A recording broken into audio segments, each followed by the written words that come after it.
আসসালামু আলাইকুম। অল্পের জন্য বেঁচে গেলেন ট্রাম্প, হত্যা চেষ্টার উদ্দেশ্য নিয়ে নানা ধরনের সন্দেহ। যুক্তরাষ্ট্রের বোমায় উদ্বাস্তু শিবিরে হামলা ইসরায়েলের, নিহত শতাধিক। উত্তর ইসরায়েলে হামলা অব্যাহত হিজবুল্লাহর। ইউক্রেনগামী রাশিয়ার মিসাইল ভূপাতিত করার হুমকি পোল্যান্ডের। বিডিফিউজ ইনফোটেনমেন্টে স্বাগত জানাচ্ছি আমি ফাহাদিয়া মিতু। আজ জানাবো প্রতিরক্ষা সংক্রান্ত গুরুত্বপূর্ণ কিছু খবর। অল্পের জন্য প্রাণে রক্ষা পেলেন যুক্তরাষ্ট্রের প্রেসিডেন্ট প্রার্থী সাবেক প্রেসিডেন্ট ডোনাল্ড ট্রাম্প।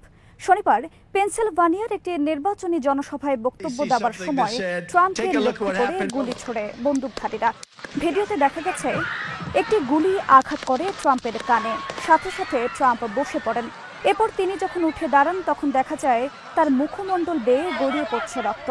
বিশ্লেষকদের মতে কানে গুলি লাগার ঘটনা প্রমাণ করছে বন্দুকধারী তার মাথা লক্ষ্য করে গুলি করেছে এবং এটি করা হয়েছে তাকে হত্যার উদ্দেশ্যে।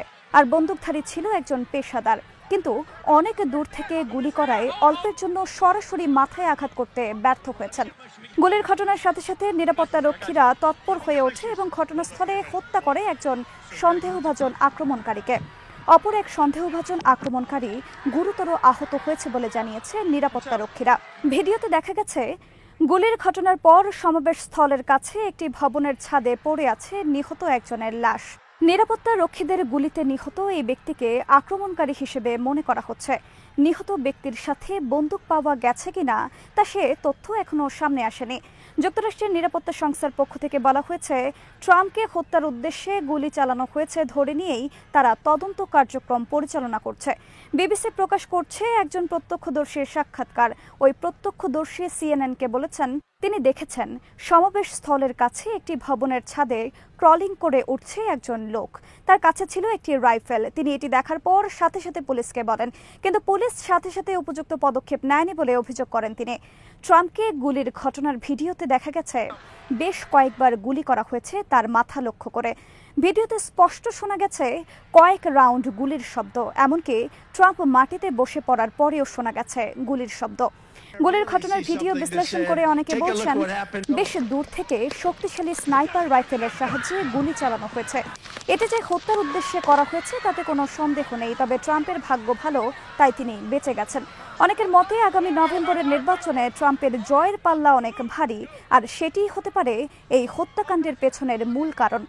এর আগে যুক্তরাষ্ট্রের 4 জন প্রেসিডেন্ট নিহত হয়েছেন বন্দুকধারীদের গুলিতে দায়িত্ব পালনরত অবস্থায়। এরা হলেন আব্রাহাম লিঙ্কন, জেমস গ্রাফিল্ড, উইলিয়াম ম্যাকিনলি এবং জন এফ কেনেডি। শনিবার ট্রাম্পকে হত্যা চেষ্টার উদ্দেশ্য নিয়ে গোটা যুক্তরাষ্ট্রে বিভিন্ন মহলে চলছে নানা ধরনের সন্দেহ ও বিশ্লেষণ।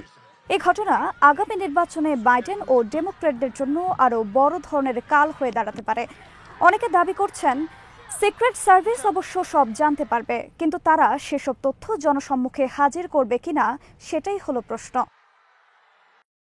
গাজার খান ইউনিসের আল মাওয়াসি উদ্বাস্তু শিবিরে শনিবার বিমান হামলা চালিয়েছে ইসরায়েলি আর্মি।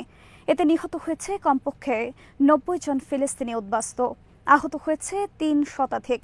ধ্বংসস্তূপের নিচে আরও অনেক ফিলিস্তিনি চাপা পড়ে থাকতে পারে বলে জানিয়েছে গাজার স্বাস্থ্য মন্ত্রণালয়। অনেকে এখনও নিখোঁজ, ফলে বাড়তে পারে মৃত্যুর সংখ্যা। নিহতদের অধিকাংশ নারী ও শিশু। নেতানিয়াহু সরকার বলেছে হামাস নেতা মোহাম্মদ দেইফকে লক্ষ্য করে চালানো হয়েছে খান ইউনিসের নিরাপদ জোনে হামলা, তবে মোহাম্মদ দেইফ নিহত হয়েছেন কিনা তা বলতে পারছে না ইসরায়েল। হামাসের পক্ষ থেকে বলা হয়েছে সন্ত্রাসী ইসরায়েল তার ঘৃণ্য বর্বরতা আড়াল করার জন্য মোহাম্মদ দেইফকে টার্গেট করার কথা বলছে।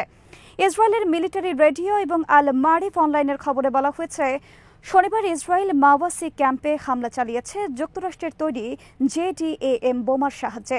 8টি জেডিএএম-এ বোমা নিক্ষেপ করা হয়। এতে কমপক্ষে 390 জন আহত ও নিহত হয়েছে। গাজা সিভিল ডিফেন্স অফিস জানিয়েছে এর আগেও স্কুল সহ বিভিন্ন নিরাপদ জোনে উদ্বাস্তু শিবিরে ইসরায়েল হামলা চালিয়েছে যুক্তরাষ্ট্রের দেওয়া বোমার সাহায্যে। হামাস বলেছে একের পর এক উদ্বাস্তু শিবিরে হামলা প্রমাণ করছে গাজায় পরাজিত ইসরায়েল আর্মি পাগল হয়ে গেছে।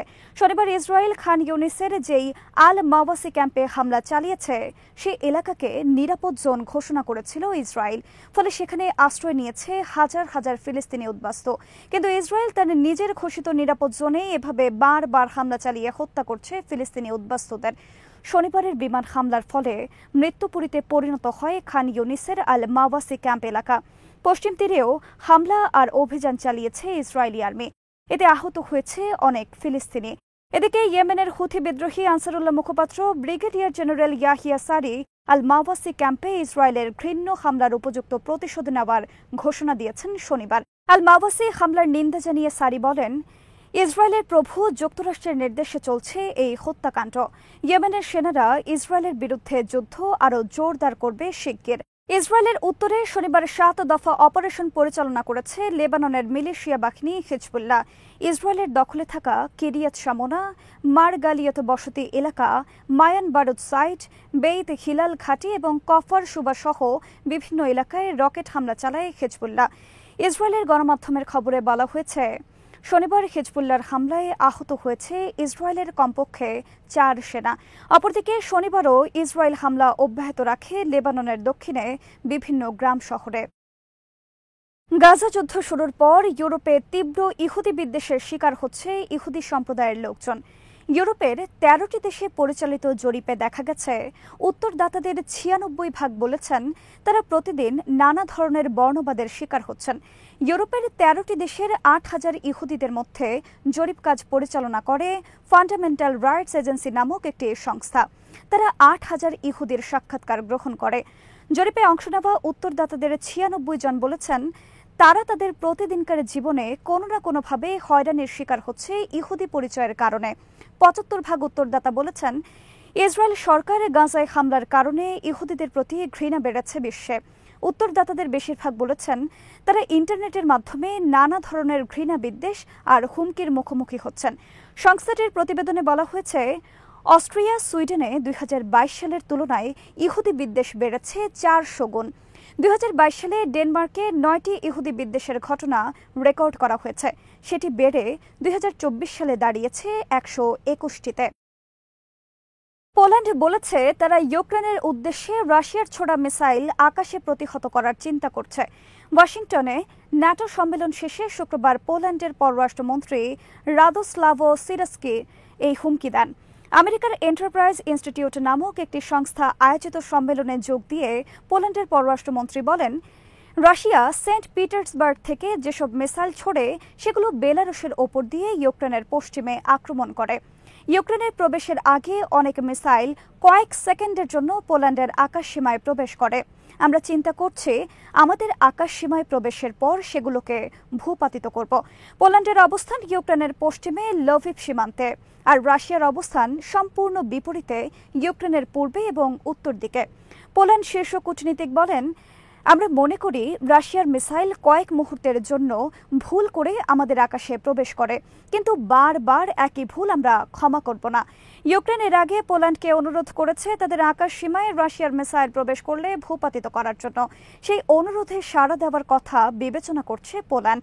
রাদোস্লাভো সিরস্কি বলেছেন, আমাদের আকাশসীমায় রাশিয়ার মিসাইল প্রতিহত করলে তার ধ্বংসাবশেষ আমাদের জনসাধারণকে আঘাত করবে।